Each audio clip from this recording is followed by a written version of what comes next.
Hi, this is Jennie Walker, and welcome to I'm Not Old, I'm Archival. And I'm here today with Debbie O'Hearn. And she is a personal stylist. She is someone that I met a number of years ago when I had my brick and mortar consignment shop in Pasadena, California. And she was a lovely woman. She came into the store. She came again and brought friends. They shopped. We laughed and talked all Absolutely. about our love of clothes. Absolutely.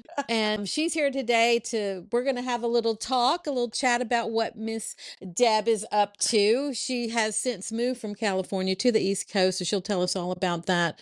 In addition to the personal styling that she does, she also coordinates these insanely unique and wonderful international shopping tours in Paris, France. So welcome, Debbie. Hi, Jenny. Yay. Yay! So excited to be here. This is I awesome. know this is fun. So, Debbie, I met Yeah, you, as I said earlier. You just wandered into my store one day right. in Pasadena because you tend to seek out these shops, and I think you had a group of women with. So, why don't you talk about how we met and kind of what you were doing, and we'll go from there. Okay, that sounds great. And I actually remember that day meeting you too. And the reason why I was down in Pasadena and LA was my idea to start these little trips, these little luxury resale trips.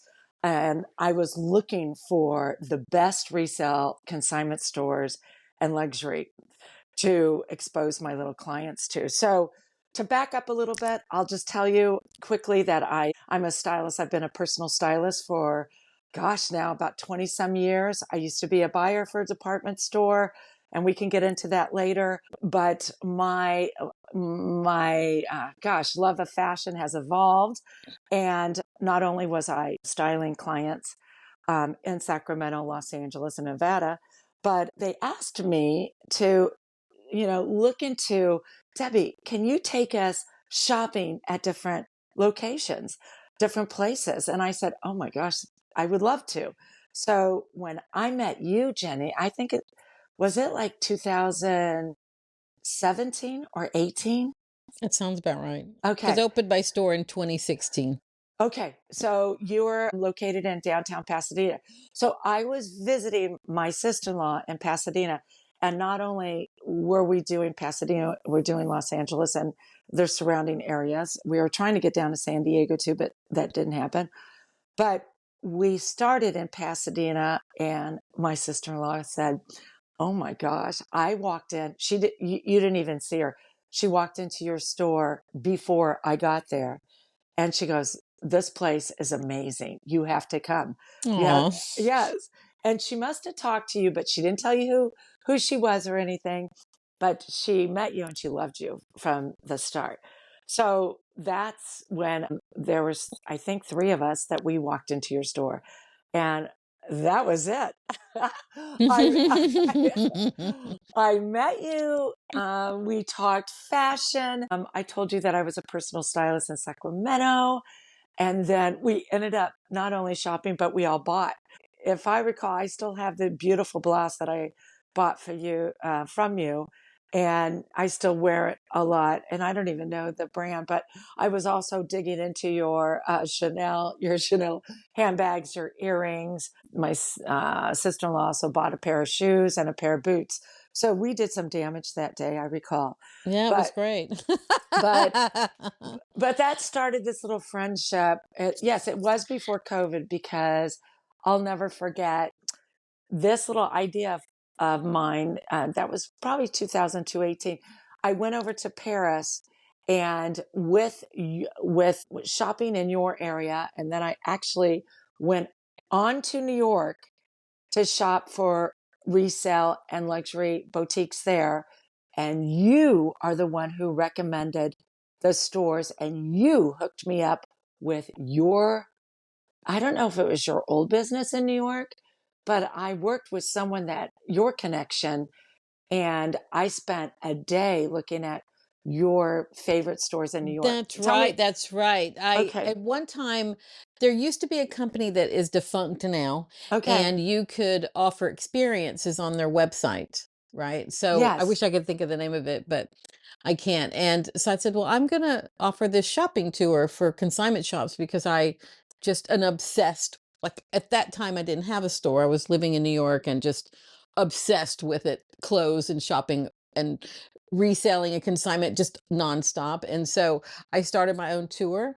Right. And That's right. so I had done that tour before I left town. And so when you were coming up, I had already moved to California. So Right. I had two of my colleagues, both who love shopping, to take you on that tour. Right. And then I had a client with me on that tour because I wanted her feedback on, is this something that I should look into? We spent 2 days looking at, number one, the first day was with your colleague and had a blast. Ended up going to lunch and having a 2.5 hour lunch.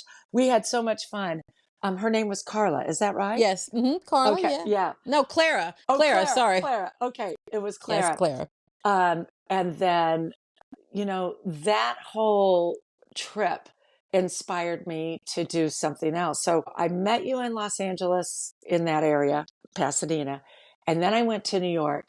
And then I thought to myself, where else would we go internationally that would be a shopping frenzy and such a over the top experience for people that love shopping, fashion, and clothing? And that would be Paris. And so I ended up the following year going to Paris, sourcing some of the best resale and consignment stores and vintage stores. Not, I don't want to discount those vintage stores because they have some of the best, labels also that were from the 50s and 60s and even 70s that are so relevant right now in the fashion world. So I sourced out Paris, and that was, I think, in 2018. Oh, my head was exploding. I had now Pasadena and Los Angeles, and then I had New York. I sourced out some of the best in New York. Then I went to Paris, and Paris was harder because I probably walked to 40 or 50 stores, and I kicked out a lot of stores that I didn't think were what I wanted to show my clients, Right. the caliber of clothing and cleanliness and all kinds of stores, because they have everything there. And my time, I wanted to make sure that I had time to hit all these stores in Paris and be the caliber that I wanted. So that was in 2018. 2019, I started working on it and even had you coming on my trip. Not only you, but I had 5 other people coming on the trip. So that was 2019. I was so ready to show the world what I had found in Paris. And then 2020 happened, Oh, and yeah. that's when everything closed. And when I called you in 2020 and we talked about we couldn't go, had to sit down and reevaluate everything. You and I had a 2.5 hour conversation. And I'll never forget this, Jenny. I was sitting on my floor going, what do I do now? And, of course, everybody experienced that as well. Right, right. But That was a Carrie, really strange time. A very, very strange time. But uh, you got through that, right? You put it yeah, on hold, but then you later reintroduced this trip and I was unable to attend, but you did have this wonderful shopping trip in yes. Paris. Yes, yes. We ended up going last year. I did have to I popped back into Paris the year prior because during COVID, some of my favorite stores did move. Some of them closed. Some of them just reinvented themselves. And so I made sure that the stores that we were visiting were there, in fact, thriving and relevant. So yes, we went, and it was over the top. And I actually took two consignment store owners from Sacramento and a client, and it was magical. That's all I got to say. Well, Uh, uh, yes, uh, Paris. What's more magical than love in Paris is shopping in Paris. uh, I'm just here to tell you. and you're exactly Oh, right. It was over the top. My idea is, for anyone that goes on this trip, shop till you drop. Well, it was definitely shop till you drop. In fact, they were like, Debbie, I still had more stores to show them in that particular day. And they're like, we are so done. We are so fulfilled. We are over. We want to stop. We're exhausted. And that is what I wanted for this trip. And then we had moments of just taking in the Paris, just sitting at a lunch and experiencing the shopping and watching people. It was such an over the top experience. So I it was great. We're hoping to go again, third week of October this year, 2026. I have a couple people lined up to go, and I'm trying to fill my spots. I want to take 6 people.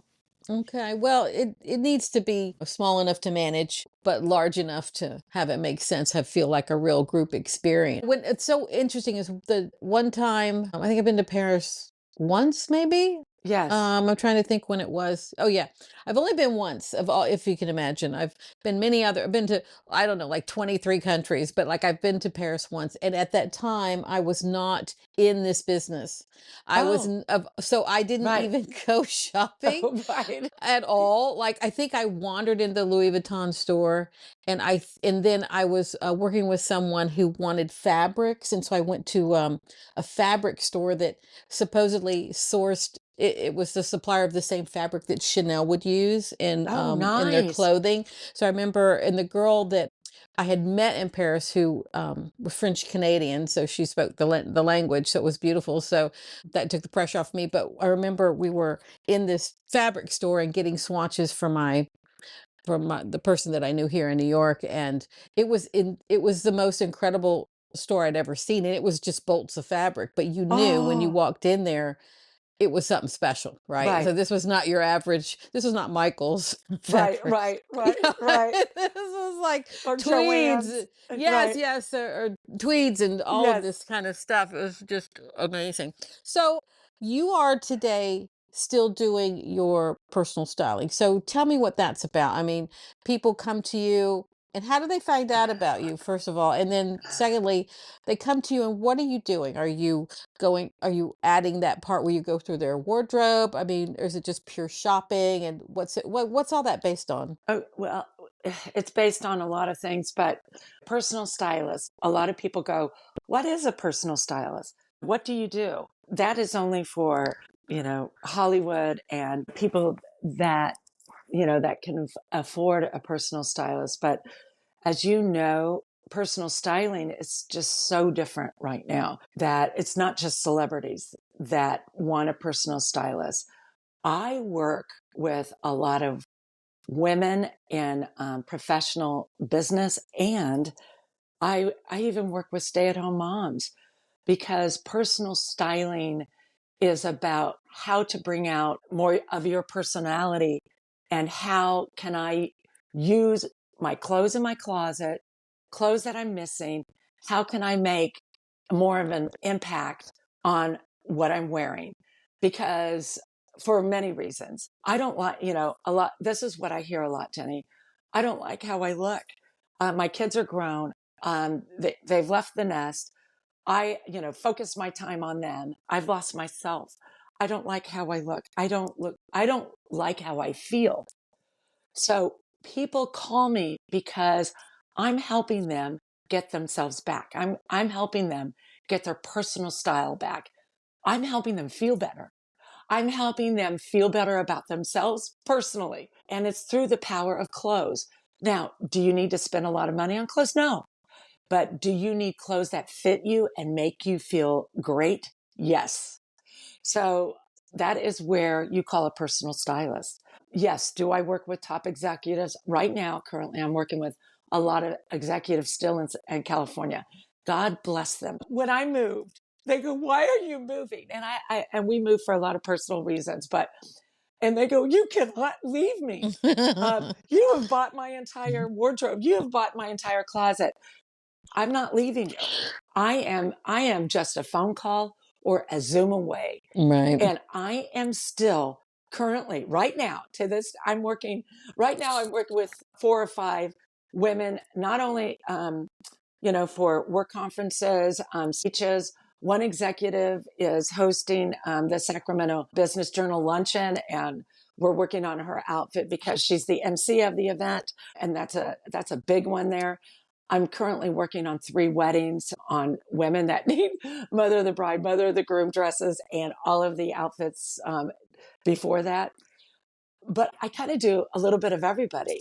So what I'm saying, it's not just for the celebrities and women that, need to walk out and look like $1 million. I'm working with women that want to look and feel their best every single day.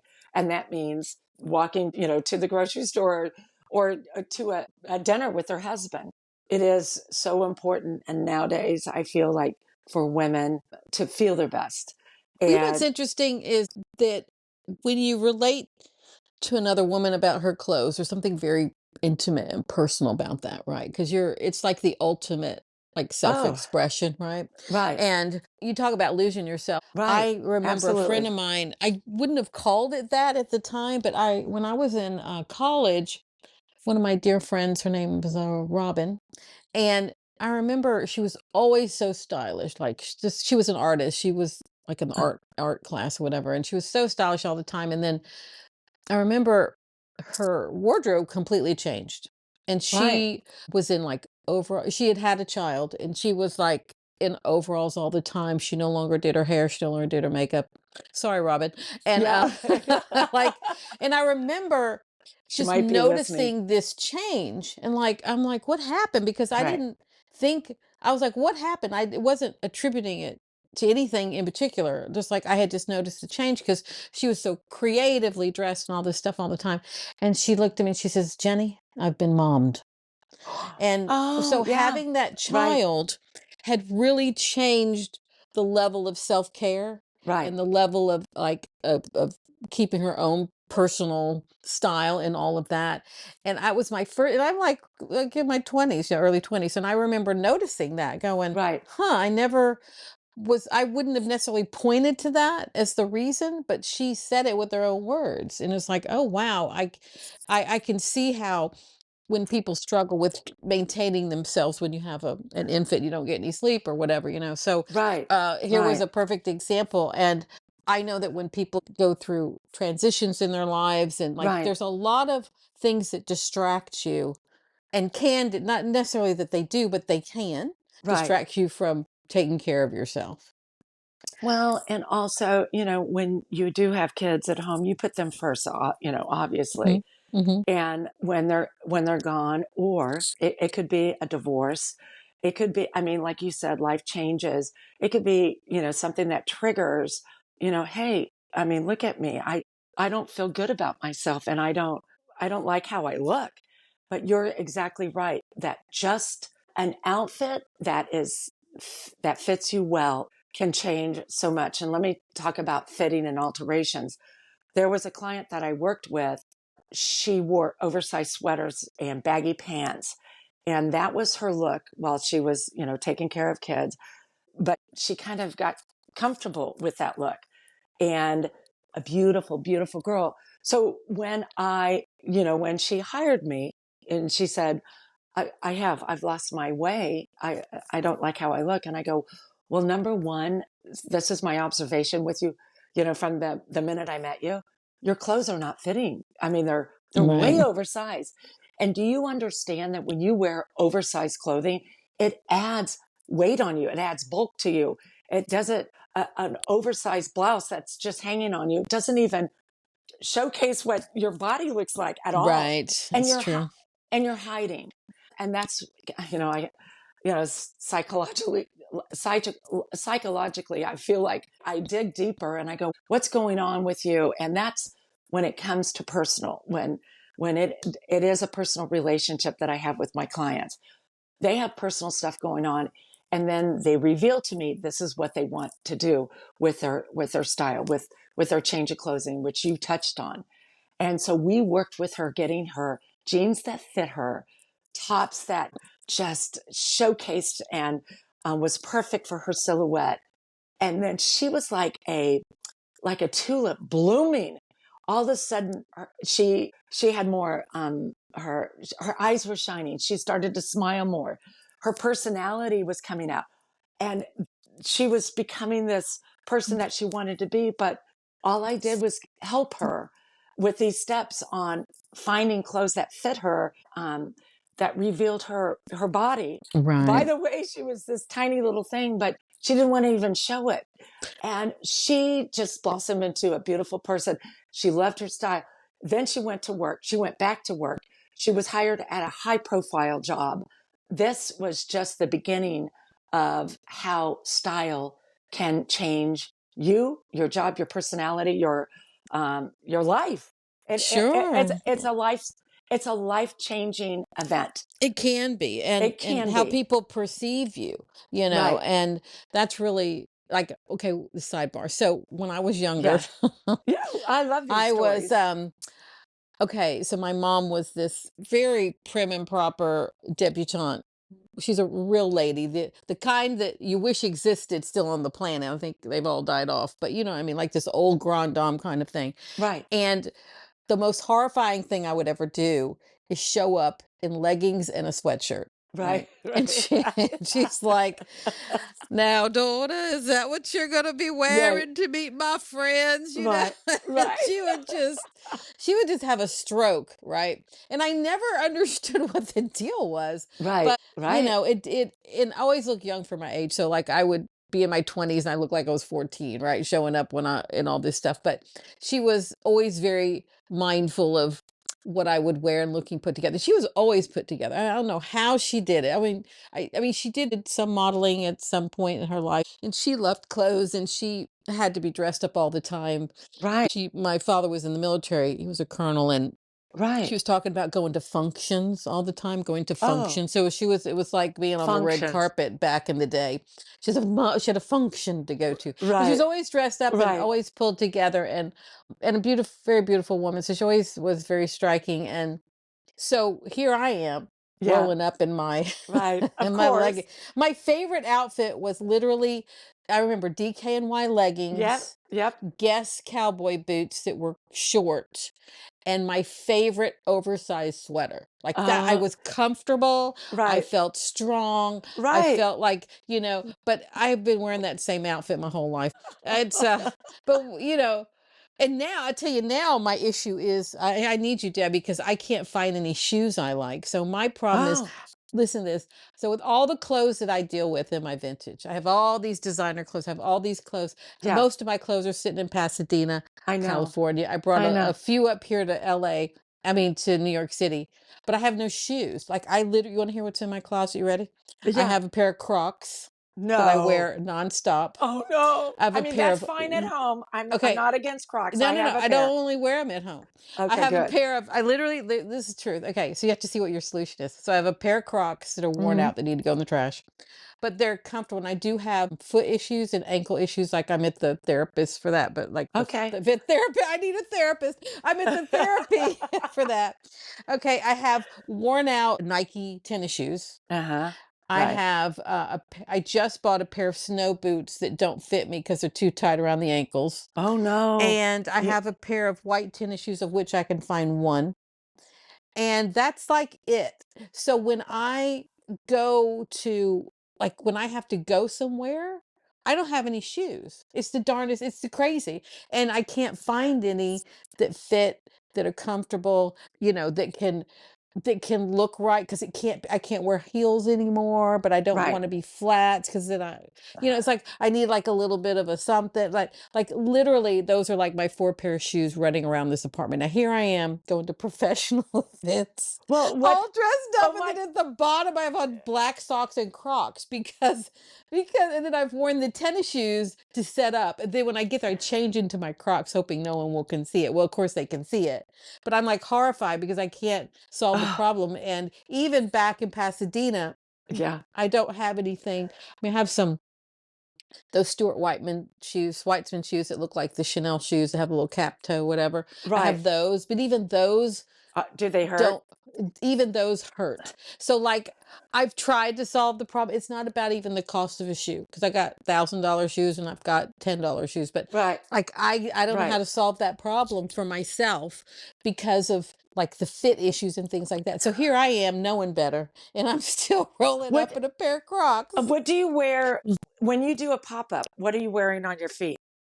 Usually the Crocs. I've loaded in my tennis shoes, and then I Okay. change into the Crocs because I have to, because you're on your feet for like Right. 8, 10 hours in a row. Right. So it has to be comfortable. And So that's my problem. So here I am in all my finery, and then Yeah. it's like, and then the eye goes to the foot, and And it's like, no, no, well, no, and no. isn't that the truth? You're in a beautiful outfit, but if your shoes don't, I mean, if you're wearing the wrong shoes, or My I mean, shoes are broken. your My eyes shoe. your eyes go right to the little problem and go, "Woo, those don't And go so when with the the outfit." photographer comes by shooting the event, they take one look at me and go, "We're going to shoot the clothes," instead of Well, Jenny. no, you brought up a popular want, and I shop for everyone, all my clients, but another thing that I do is when my clients are looking for something specific, like comfortable shoes, that is the most popular request right now. I'll tell you, long are the days that you wear a 4-inch heel, and God love you. If you can still wear those, heels, way to go. But for you, I would do a really updated, cool tennis shoe. Like there's so many tennis shoes out there that are darling, comfortable. You can get a metallic color that can go with a dressier look or a dress. I mean, that tennis shoes are being worn with dresses, maxis, everything. So for you, I would do a funky tennis shoe like a Ron White that has Ron Whites are one of the brands that are the most comfortable shoes.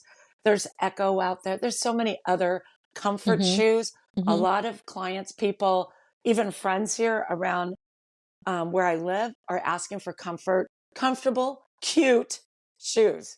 Yeah, So, that's my phase of life. And there's this new right, shoe that came out called Sneaks from the lady who created Spanx. I don't know if right. you've seen them, but Yes. they've got a big old heel on them, and it's like, and even there's some brand that touts they have a 2-inch heel that is so comfortable. It's like you're on the floor. And I wrote to them and I said, "Could you please make a 1-inch heel?" They said, "Well, we don't make a 1-inch heel because we believe our 2-inch heel is comfortable enough for those who'd want a 1-inch heel." And I'm like, what are you talking about? Like, Oh, really? they're like, Right, it's just, I want to be closer to the ground when I go. Like, again, my heel days are over for a right, lot of reasons. So, and like a kitten heel, but like sometimes the heel is too thin. Like, it's like you right, want a kitten heel, but you want a chunky heel. Like, you right. want to be stable, basically. And that is kind of where I am. I'm lost in space on that. But I will look into the tennis shoes. I think that's a great idea. And I know exactly the kind of look you're speaking of. I hadn't thought it for myself, but that's a Right. good idea. What a nice problem solver you are, Miss Yeah, well, Debbie. yeah. Well, um, that's what I do. I spent because I spend so much time looking at different websites and sourcing for people. If someone asks me a quick question about like shoes, I normally can solve it in less than 5 minutes. So I want I, to ask you a technical yeah, question because yes. this is I'm very curious about. How are you compensated? And I don't mean the amount. I mean, are you paid hourly? Are you paid on a project? Are you paid each time you buy something? Do the places you buy from give you a kickback? Like, what is the compensation of someone who does personal styling? Because there are so many ways now. And you can be an ambassador, you can be a this, you can be a that. But can you, like, if I'm going to hire you, like, what should I That expect? Like, that's a great question. My services are by the hour.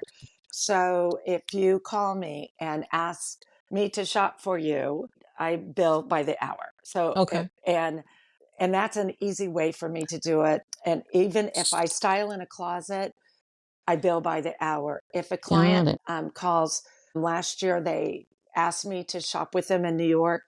They send me up there, so they pay for my airfare. Wow. They do pay for my hotel, and they pay me by the hour. As a stylist, I mean, I kind of know what everybody else is charging, but I'm probably one of the most affordable stylists Okay. you'll ever meet. Of course, I'm here to make money, but more importantly, what I do and how I can change someone to give them more sense of personal self esteem is actually what means more to me than the dollar. But Right. however, I have to charge. But Yeah, yeah. Well, that's interesting I to have know to. because I don't know how. I have never. Um. My husband goes, honey, you need you need to charge more. uh, you need to be compensated, and I am compensated, but I love working with women. That is my desire is to make them look and feel their best, Same not for events, not for functions. It's functions. it's for every day. For every day. I love Be, that. Well, that's easy to budget though, because it's X amount an hour. I'll right, book her for so many hours. You like what you do, it's very right. straightforward. I like that. So do people But also have you do the returns as well for things that don't no, work? Or they do all the returns. oh, okay. So I ship it to them. I source it. Normally they purchase it. I have a couple clients that I do all their purchasing. I ship it to them, and then what is easy nowadays is that everybody can slap a label and return it themselves.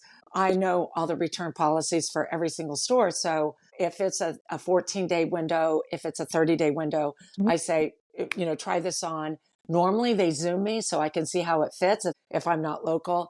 And then if it does not fit them, if I don't think it needs alterations, they have to put it in a box and they send it back themselves. It's so easy because you can drop it off at UPS or the mail. Or sometimes Right. some of my clients do pickups, because they have that many items going in and out. It's easy. But also I wanted to, not only do I charge, by the hour, I do Instagram, and I'm a creator and I'm an influencer on Instagram. And sometimes I send links out to my clients and they're able to buy from my links as well as my followers on Instagram. I get compensated for that. So when you ask how I am compensated, Instagram and Like to Know It, my Like to Know It platform has been amazing. Oh, I love So, that. So so what is your Instagram handle? it, Let's get it's, to that then. it's Debbie O underscore styling. Okay. Debbie O underscore Debbie styling. O underscore styling. That is connected also to my Debbie O'Hearn personal styling Facebook account. And if they download Like to Know It and they follow me on Like to Know It, my personal styling page on that platform, they can shop all of my reels. They can shop all of my suggestions. They can shop all my links. And right now, I'm heavily doing mother of the bride, mother of the groom dresses. And, what I love is that people can shop on my accounts wherever they are in the world and they can purchase any of my items that I'm recommending and I suggest anywhere, at any time. So I love it that I wake up in the morning and I've sold 5 dresses and I did it while I was sleeping. Oh. So I am loving that because these are brands. I only suggest brands that I know. You'll know that Amazon is, we can talk about Amazon, but I'm a believer brands that I trust, that I know are quality pieces. And I'm not a fan of fast fashion. So I know that fast fashion, which is some Amazon, some Zara, some inexpensive things are selling, but I like my clients to invest in pieces that I know will last a long time, that will be in their wardrobe for a long time, that they can wear, that will never go out of style. So just when you're shopping my Instagram, just know these are brands that I recommend, that I love, that I know be around for a long, long time. That Well, have, the fact yeah, that you are willing to even yeah, attempt to dress somebody for a wedding. yes, I I have to know. I'm like, I remember when people would come into my store, it was Yeah. always the mother of the bride. It was like, I am the mother of the bride. I need something. Oh, So, oh, first of it's all, hard. there's nothing out there because these people, by the time they got to my store, they'd already been everywhere. Of course, they hadn't been to Right, you, but like they'd been right, everywhere else, right? And they're right, like, and they just have this look on their face like of disgust, like they're just like, oh my gosh, I need something and I want to cover my arms. I'd be a millionaire if I had a dime for every time a woman said she wanted to cover her arms in my store. right.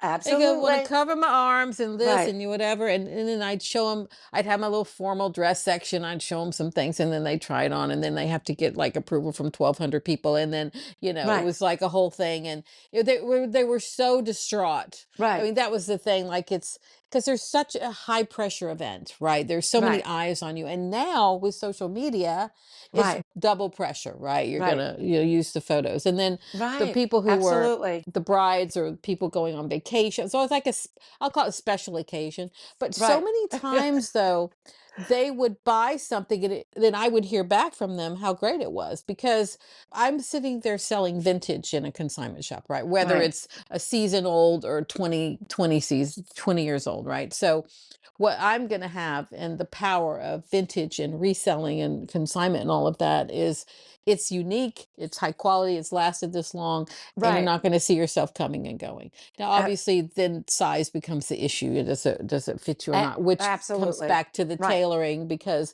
that's the expectation is going to fit you should go right out the door, Right. especially with any clothes, but much less the vintage, and to be prepared to invest. And the one time in my life I've had clothes made for me.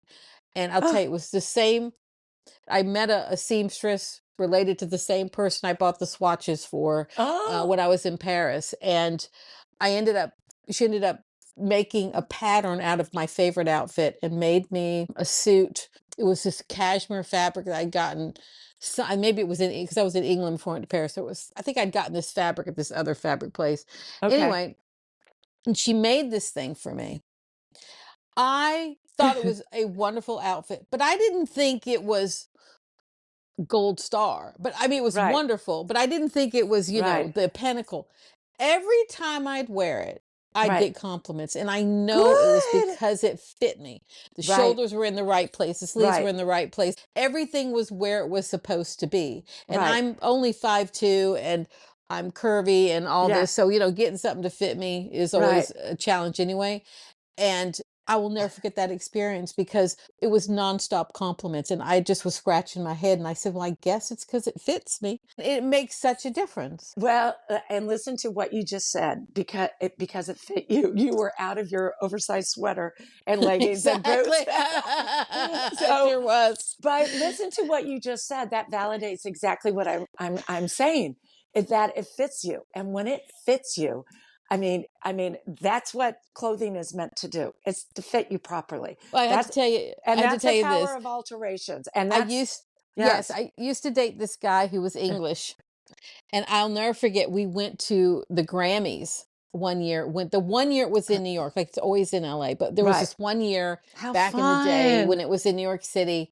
And we went, and I'll never forget when he showed up at my apartment in his suit. I about hit the floor because I'd never seen a suit On him. so perfectly fit Right. a human being in my life. And I said, what is going on? I said, he goes, made to measure, love. This is what we do, made to measure. And I'm like, what's a made to measure? He's like, this is what you get. And he was just like, well, in England, it's just like a given. It's like, Right. because they're known for their tailoring. That's the whole thing is men suiting, right? So Right. this is what they're known for. They're famous for that. And to see it trickle down to Mr. I'll just call him Everyman for the good of the cause, Mr. Everyman, Yeah. even the most basic dude was getting his clothes to fit him. And And I well, just thought that was extraordinary because I'm like, we go to the I've been to the alterations department how many times, but right. have I ever, the concept of a tailor, I even though we know. use I the word having it tailored. tailored for me, Right. having it fit me, Right. to me, like that's a different concept than, oh, I'm having it altered, meaning the pants are too long or the Right. sleeves are too long, which is so different than, say, tailoring it to fit. Right. No, exactly. So that is so important. And people need to realize that having something fit you properly is just as important as the product itself, the outfit itself. You did bring up a good point, and this made me think of another thing: is why do people call me? Why do people call a personal stylist, but specifically me? The fact that you had this person come in, a mother of the bride, looking for something in a panic. People are busy. People are running companies or so busy with their personal life and their kids. That's the reason why they call me, is for help. But they call me to find a unique piece. And sometimes the unique piece might be at a consignment store. Right. Okay, because it's a one-off. It is something. It's a vintage item that we found at your store, and then the power of altering. Let's say this piece that I found is, that's why they hired me. Debbie, can you find a unique piece that is not at Nordstrom, Neiman Saks, Dillard's? Can you find me something that is unique to me? So Mhm. I found it at a store because, by the way, Instagram, a lot of these stores are doing their new product on lives. And I watch a lot of lives. I watch a lot of consignment store lives.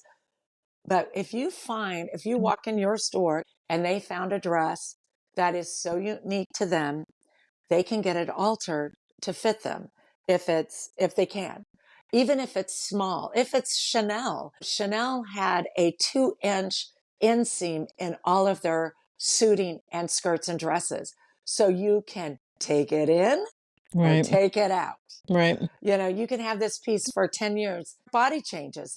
Your body changes as you age. You can take pieces in and out.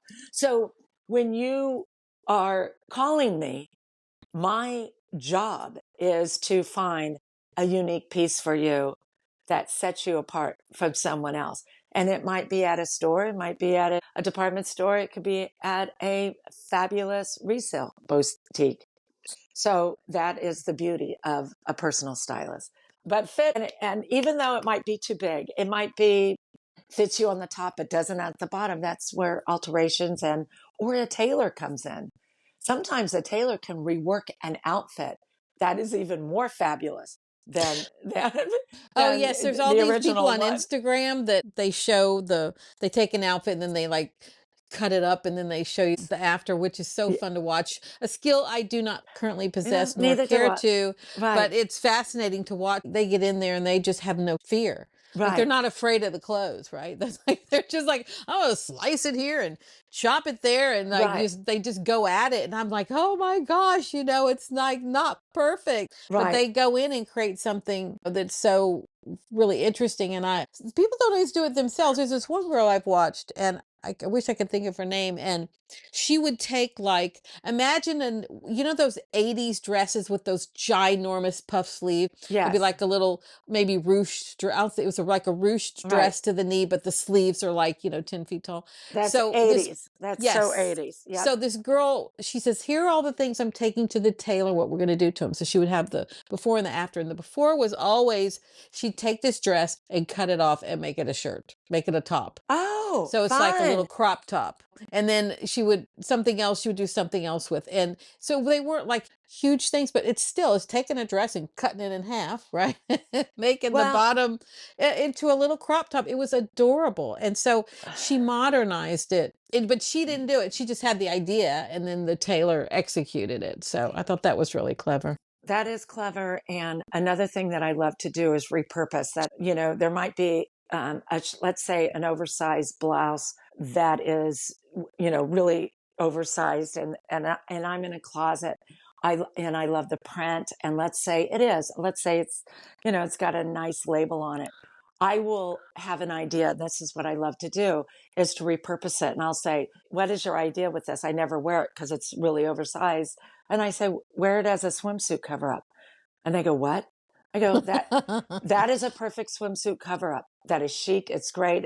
Let's say it's Dolce and Gabbana. You've had it for years. Why don't you wear it at the pool? Oh my God. I mean, and I go, I can show you something right now at the store that looks exactly like it, but you're going to pay a lot of money. You have it in your closet. Let's repurpose it. I love to do that. And another thing that I want to mention is there was a client in Sacramento, and she found a beautiful Dior dress. And she, tiny girl. And this dress was way too big and way too long. And I said, I want you to buy that dress. It's a great price. And what we did was shorten it. We took it in and I added a back little pleat. I have this visual that I can do this. And I guess it's because I grew up sewing. We repurposed this dress, took it in, shortened it up, made it not, it was kind of frumpy on her. When she wore it to this wedding, she said, so many people stopped her and said, where did you get this dress? It is adorable. And she laughed. She's like, Debbie, I got this at a consignment store. Yes, it's Dior, but old. I mean, it was, probably from the 50s. I repurposed it. I shortened it. I altered it. And I added an inverted pleat in the back. We added a belt. And that's another thing. We added a little accessory to give it just a little elevation. Sure. That dress looked like something that you would buy at a store for thousands of dollars, and she paid under 100. I love it.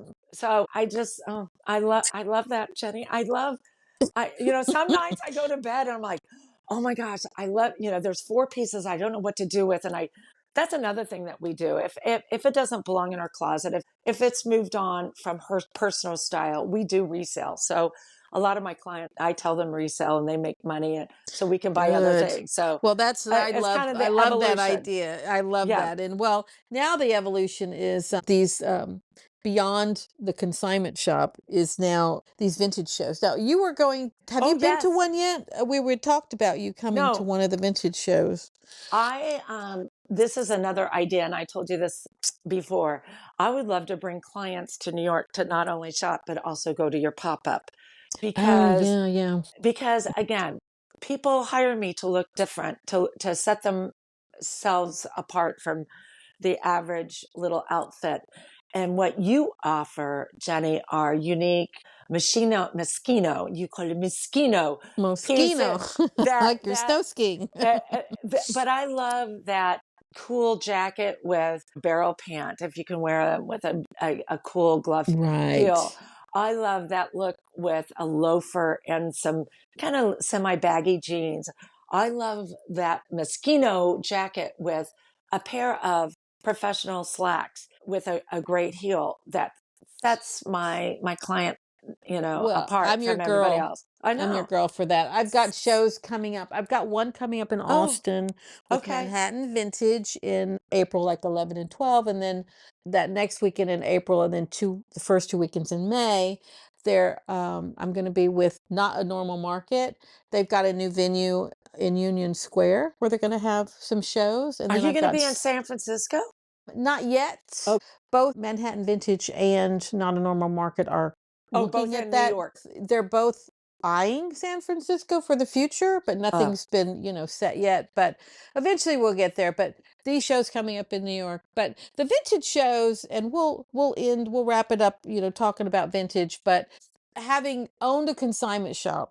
yes. And what's interesting is that these shows have been going on, certainly Manhattan Vintage, for a very long time. I heard that they're over 30 years old. So Uh it huh. was never on my radar to go to one. I had kind of heard of it or seen a poster on a lamppost when I lived in New York the first time, but it did not register. I couldn't Right. imagine what it was. Like, I just had no frame of reference. And then they become a thing. You start to have these pop-ups. You start to have there's like the Pickwick Vintage in LA, and Yes. then Yes. Yes. they're now in New York, and I think they might be in San Francisco now. You have a current Right. affair. And my Yeah. first vintage show I've ever went to was a current affair. I almost passed out. Like, when I say Really. almost passed out, I almost passed out because it was, you're basically, we'll just round it to 100. You got a Oh. 100 vendors Oh who've my. all curated the best of what they have. And I'm still thinking about an Andrew Ginn black blazer with a rhinestone green snake on it that I Oh. saw at a current affair that was like, it starts at one shoulder, then it drapes all the way across from the front. I'm still thinking about this thing. So Years later, I tried to find it on the internet and I haven't found it in my size, but nonetheless, I was so overwhelmed. And this is what people say to me. And I've been there because I went to, I'm always researching. So I went to another show called Part Two to research them. I went to another Manhattan Vintage's new furniture and home event, which is called Material Matters. Like, I'm always going to the shows to good. research. Well, you And should. when Right. went to this clothing, what's the clothing ones? I couldn't, my heart was beating. Like, I Right. didn't know where to start. There were so many great things all at once. Like, and literally you are overtaken Right. by the environment and the excitement and the choices because it's all one of a kind, and you can't even see this much in a regular department store, which is a snooze fest. Because I've been in the Saks, and I've been in Neiman's. Bergdorf has a nice little vibe in there, but like Saks and Neiman's, whether it was in New York or in LA, I mean, I walked in once to pick up a repair from the Louis Vuitton shop. It was me and four security guards. Like, no one was there. Like, it was Oh, empty well, because so many they're having a sales. difficult time right Yeah, now, so but you all know. this, yeah, but sales are happening behind the scenes. And the point is Right. that there's nothing happening in the store. It Right. is boring. It is clinical. It Right. is depressing. It's you Mhm. and all the salespeople and the security people. Like there's no Mhm. vibe and there's nothing happening. And so when you Mhm. come to a vintage show, there's the music, there's the atmosphere. You've had to wait in line to get in. You had to buy a ticket to get there. So this anticipation is off the charts. They have like the VIP portions where you get to get in first to see the deals first. And let me tell you, that does make a difference because people come in, whether they're stylists or costume designers or vintage lovers or Right. reselling, to Oh, yeah. flip because Right. somebody Right. who doesn't know enough about a certain suit, it's Right. $300 and they're going to sell it for 3,000. So like you have the Right. resale. So all these people do they come early because they do want to get the best stuff, the best selection. And someone came to me with a pair of mosquito gloves. Look what I bought at the other booth. And I'm like almost passed out because I'm like, I'd have bought those. They were incredible. They were so special. I was like, Right. oh my gosh, I didn't see it because you're Right. busy your thing. But like that environment, I promise you will never look back and you will say, why have I never been? Because it is so stimulating, so exciting, the variety, and everyone curates with their own eye in a Right. way that can never be Right. duplicated or Right. replicated in a Right. department store. And everything is vintage, everything is one of a kind. And it's all, there's a price point for everyone, Well, don't you think going through everyone these. is shopping this way now? Absolutely. Sustainable, just thinking about Mother Earth. I feel like this is the way that this movement is happening, that people are looking at vintage and wanting to be different and wanting to have one of a kind and feeling good about a purchase that is vintage, that has been around, that is not, you know, taking up any other Absolutely. space.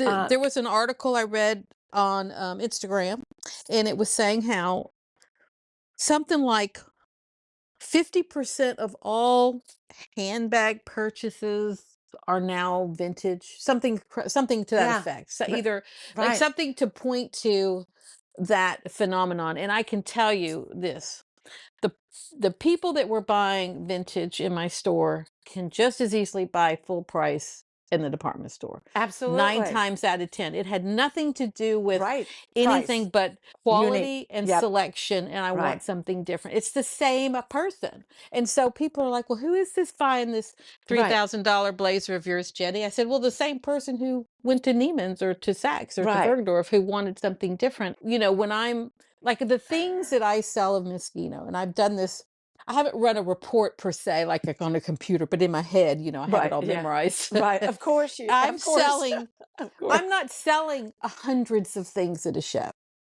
I'm selling on average probably 30 to 40 items in a show. That's it. I've had shows where maybe I sold 20 items. Right. Right. I've had shows where I've sold 3 items. Right. Right. But I am Right. selling items that are $1,000, $1,500, Right. $2,500 suits. Like Right. the price point is Right. so high and it's so unique and so different. Right. They cannot get it to like I had this one. I sold this $2,500. It's a really special suit by Moschino. They have a couple of versions of a black fringe suit, and I sold it to a woman for it was $2,500. She bought it on the spot, and another woman saw it. I want one of those. Oh. So I've been trying to find her one ever since, right? So that's if I'd had a second one, that would have been $5,000 Right. with two suits, right? Right. So it adds up Not quick, bad right? for a day, huh? No, it adds up quick, right? So Yeah. the point is Right. that the prices that you're able to attain Right. for this really unique, and I'm talking my best stuff. Obviously, my stuff that I call filler or middle of the road, I'm not getting that for it. But like the most special of what I have, I did this one thing. My square said your average price on this show was $1,100 per item. I'll never Oh forget my it. And God. so these were $1,000 jackets, $1,500 suits or dresses, or a $1,500 handbag or whatever. Like, and it all adds up. And Right. it's quality, it's Right. uniqueness, it's special. All I'll say is when you do go to your first one, do not go by yourself to check it out. Just go on and bring them. because they're going to have a good you don't need to, you really don't even need to check it out on your own, because I will tell you, you will be flabbergasted. And it's always interesting, just like going into the latest consignment shop is always interesting, or a vintage, the old antique markets. Like, there's so many places now. And Right. consignments are great because I will tell you what, some of the best things I've ever found for myself or for others was in a consignment shop that had yet to sell online and had yet to go live selling. So Right. whatever they had was Oh, trapped right. in their little community. Right. So Right. what's Right. the chance? Right. Like, Right. I'm still thinking about a pair of black velvet parachute pants, new with tags, from Paris, France. I bought in a store, and it was on the clearance rack. So it's basically free, right? By the Yeah. time I saw it. And I remember going through this clearance rack, and I have a certain eye. And what you'll learn is that every dealer has a particular eye. They're drawn to certain things, right? Right. So for Right. my eye, I'm going through this whole rack of clearance, blah, blah, blah, blah. And my eye just stops on this black belt. And I was like, what is this? And so I pull it out, and I just was like, oh my gosh, is that what I think it is? So I open it up, and it's some brand I've never heard of from Paris, France. It's new Yeah. with tags, it's whatever. I think I paid $50 for these things. And so it was insane. And I thought, oh, this is good for rental. This is good for photo shoot. This is good for somebody. It Yeah. sold in 2 seconds when it was listed on eBay for like $800. And it What? was bought by one of those companies that act as a conduit for people who want to buy in other countries or whatever. And it Oh went off my. to wherever it went. And so I was like, okay, wish I hadn't Oh sold my. them, but Oh because my they were that God. special. But again, it's trapped in a community where Right. like, how many people need black velvet parachute pants? Like, Right. nobody. But Right. like, if Right. they're out there and Right. available and someone can see it, or they know the brand, or they recognize, I don't know every brand made in Paris, France. I mean, we know the obvious ones, but there's so many over the decades, right? Right. That have been out there. So the point is that in these shows are Yeah. yet another environment where these Right. things mostly are not online. They're Right. mostly not in you don't know where they are, but they're not seen. And then you Right. get to see it all and access it in this environment, this closed Right. environment with all these other people, and no one else is looking at it, right? So it's all yours to discover, and all yours to find, and all yours to Do you, figure out. uh, Jenny, do you feel like is this category way of shopping, is this increasing? Are you seeing that these pop-ups, these vintage, Oh, there's so it many now. Let me it tell you this. okay. Let me tell you how vibrant it is. Okay, vibrant. You I love that word, okay. vibrant. There are Yes. more and more companies popping up doing vintage shows and markets, more and more that I've ever Yeah. seen. And now you have more and more people applying for the spaces Oh, that's in correct. all of Yeah. them. So Right. I don't get in every show I apply for, Because it's getting so regardless, because popular. it's so I was talking to someone recently, and they're like, well, we had, 400 people, over 400 people apply, and we Yeah. have like 100 spaces. So Right. clearly a couple of hundred people are getting a no, right? Right. Right. Right. So I get a no for whatever reason, mostly because I'm one of hundreds of people Right. applying for a slot, right? Right. So certain shows are just highly sought after, and just so many people.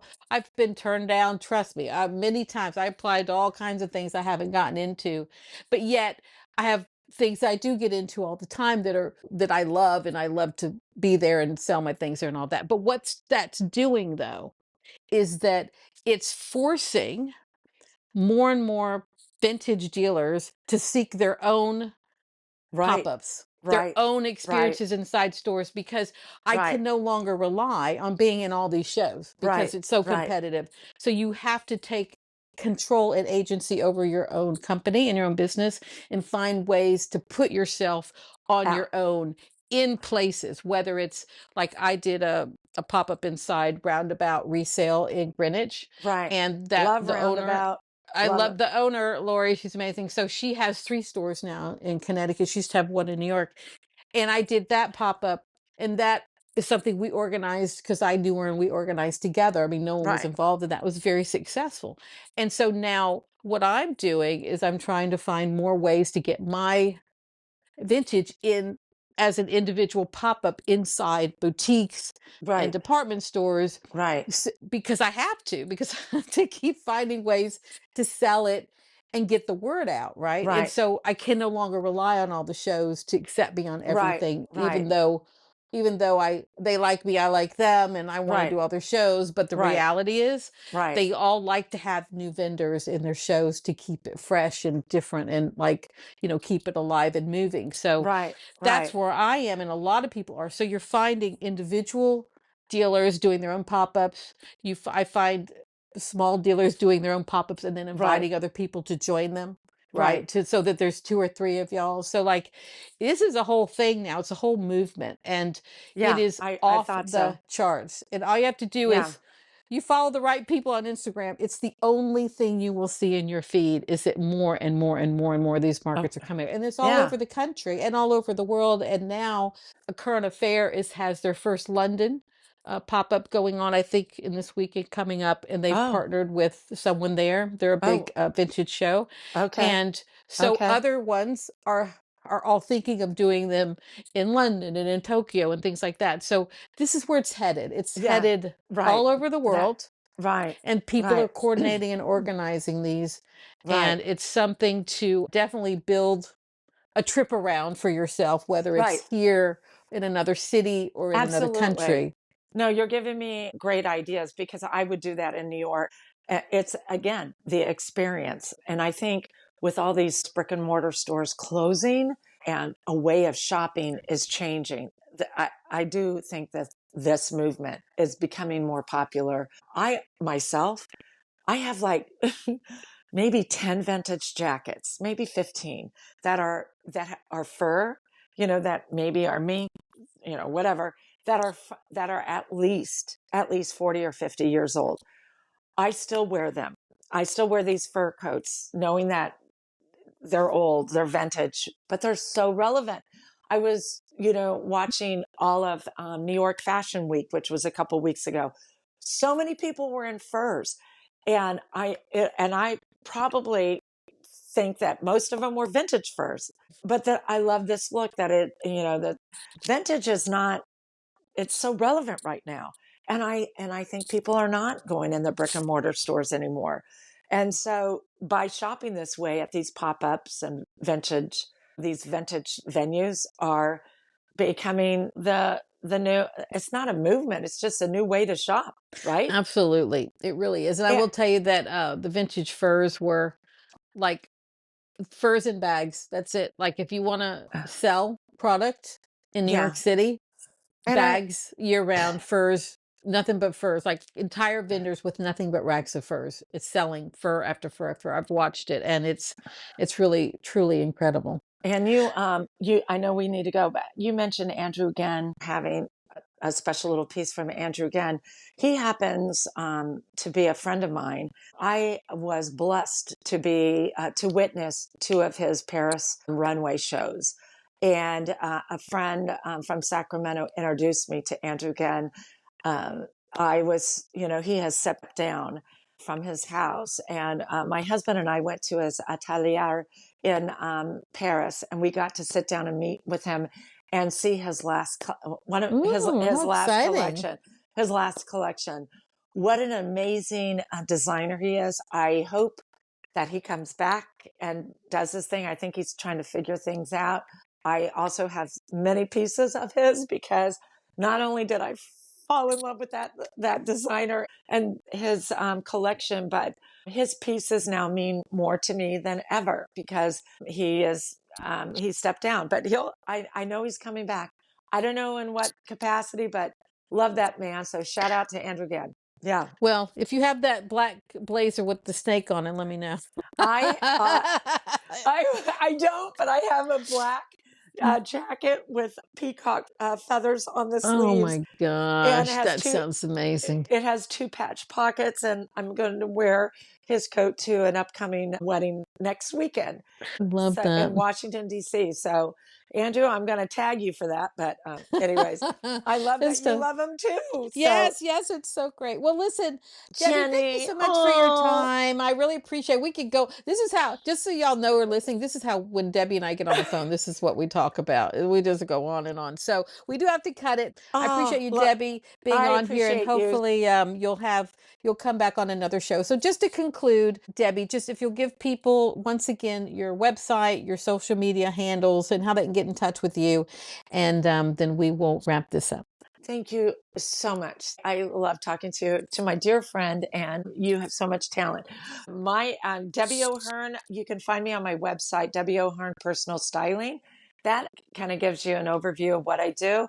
My Instagram tag is Debbie O underscore styling. My Facebook is Debbie O'Hearn Personal Stylist. You can reach me at my email, which is ddohearn1 at comcast.net, and let's connect. And follow me, and I'll follow you. And I hope that I could help you in some certain way. And I love what I do. It is my passion. It's my love. I've been doing it forever. So I I just can't thank you enough, Jenny, for Oh, you're letting so me share my welcome. love You're so of welcome. I fashion. didn't mention how many TV shows you've been on showing your styling. So Miss Debbie is Oh yeah, the I real forgot. deal. She's been on many TV shows and Yes, showing her skills. and magazines, and I had my own little show in Sacramento, which was on Fox 40. So I love I miss that. those folks. And yes, I forgot about. I did not mention any of that. Well, We I we mentioned it for you. we had too much to cover, Jenny. We did. Well, hopefully we'll have you back on, Miss Debbie, and thank you for your time. And for those of you listening, I hope you enjoyed this little insight into Debbie, who does the personal styling and the trips to Paris for special vintage and consignment shopping there. Please be in touch with her if that's something you're interested in. Otherwise, thank you for joining me. This is Jennie Walker on I'm Not Old, I'm Archival.